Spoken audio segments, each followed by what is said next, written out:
देखिए गुड़गांव की क्या स्थिति है, उस स्थिति पे तो मैंने एक शेर पढ़ा था, आपने वो रिकॉर्डिंग करी कि नहीं पता नहीं। आप जो है, मैंने सवाल पूछा था कि गुड़गांव की जो स्थिति इतनी खराब हो रही है उसके लिए कौन जिम्मेदार है। आज गुड़गांव में सब जानते हैं, टूटी सड़कें, प्रदूषण में देश में नंबर 1 पे आ गए गुड़गांव, वायु प्रदूषण में, जल भराव, सीवरेज की समस्या, साफ सफाई और की समस्या, गंदगी, आज गुड़गांव वासियों को सामना करना पड़ रहा है। आज ट्रैफिक जाम की समस्या, हर तरीके से एक नरकीय जीवन की तरफ गुड़गांव को ये सरकार लेके गई। जिस गुड़गांव को हमने हमारे समय में, कांग्रेस पार्टी के समय में मिलेनियम सिटी बनाने का कार्य किया था, फॉर्च्यून 500 कंपनीज यहाँ आई थी हमारे समय, आपको याद होगा। गुड़गांव में चाहे वो रैपिड मेट्रो हो, चाहे गुड़गांव के अंदर गुड़गांव एक्सप्रेसवे उस समय बना, फरीदाबाद गुड़गांव 4 लेन की उस समय स्थापित हुआ, मानेसर के अंदर विश्व स्तरीय IMT उस समय एक बड़ा औद्योगिक केंद्र बना, ESI अस्पताल बना, गुड़गांव यूनिवर्सिटी बनी, इंडियन नेशनल डिफेंस यूनिवर्सिटी उस समय गुड़गांव के अंदर हम लेके आए थे। उस समय द्वारका एक्सप्रेसवे का 70% काम हो गया था। आप अभी की क्या स्थिति बनी, पिछले 11 साल में गुड़गांव में एक भी काम इन्होंने किया नहीं। आज बदहाली के अलावा गुड़गांव में कोई नया काम ये बता नहीं सकते। आज आपने देखा 11 साल से ना तो जो सिविल अस्पताल है वो बना, ना ही बस स्टैंड बना, कोई नया कोई विकास का कार्य हुआ। मगर फिर भी खट्टर साहब का जवाब आया कि गुड़गांव में कोई समस्या ही नहीं। संसद के अंदर ये लिखित जवाब है जो मैं शेयर कर चुका आप लोगों के साथ। तो एक कवि हुए हैं अदम गोंडवी जी, उनका एक शेर है, वो शेर की हमारी याद आती है। वो शेर है, तुम्हारी फाइलों में गांव का मौसम गुलाबी है, मगर ये आंकड़े झूठे हैं और ये दावा किताबी है। अगर गुड़गांव में कोई समस्या ही नहीं है तो फिर तो कुछ बचा ही नहीं कुछ बात करने को।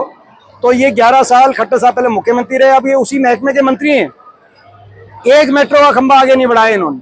हमारे समय ब्यूटिफिकेशन के मामले में भी आपको याद होगा, गोल्फ कोर्स रोड के विकास की नींव हमारे समय रखी गई, MG रोड को विकसित किया गया, हर तरीके से गुड़गांव को आगे मिलेनियम सिटी के रूप से पूरे गुड़गांव का नाम दुनिया में गया। अब तो ये इस एक शेर के अलावा कोई और मुझे इसका जो उनका उत्तर मिला कम से कम अच्छा, और अपने उत्तर में उन्होंने केवल ये नहीं कहा कि कुछ नहीं है, उन्होंने बताया कि हम इतना कर रहे हैं, इतना खर्च कर रहे हैं, इतना खर्च कर रहे हैं, वो योजनाएं बताई। मेरा प्रश्न भी वही था, वो मेरे प्रश्न से ही योजनाएं चुराई गई थी। मैंने कहा था कि ये जो इतना सरकारी आंकड़ों में और कागजों में इतना किया जा रहा है तो कहाँ जा रहा है, उन्होंने उसी को रिपीट किया। तो ये सरकार जो हुई है, क्या कांग्रेस की हार का कारण वही है? देखिए, हम पहले से कह रहे हैं कि भाजपा की जो सरकार है, यंत्र मंत्र तंत्र इनमें सब आ गया, साम दाम दंड भेद, बेइंतहा हर तरीके से चुनाव आयोग का दुरुपयोग, कभी इलेक्शन की डेट बदलवाते हैं, कभी महाराष्ट्र से अलग कराते हैं, कभी चुनाव के अंदर इस तरह की हरियाणा में धनवर्षा की भाजपा ने चुनाव के समय, आप समझ गए जो मैं कह रहा हूं, और कभी फेक वोटर और वोटर लिस्ट के अंदर गड़बड़ियां करने का कार्य करते हैं, जो कि आपने बड़े पैमाने पे राहुल जी ने जो प्रेस कॉन्फ्रेंस करी उससे साबित हुआ है। अब ये पहले इन्होंने हरियाणा में किया, फिर महाराष्ट्र और अब बिहार में भी देखा जा रहा है। ये हकीकत क्या है, जबकि हरियाणा में तो मात्र 18,000 वोट से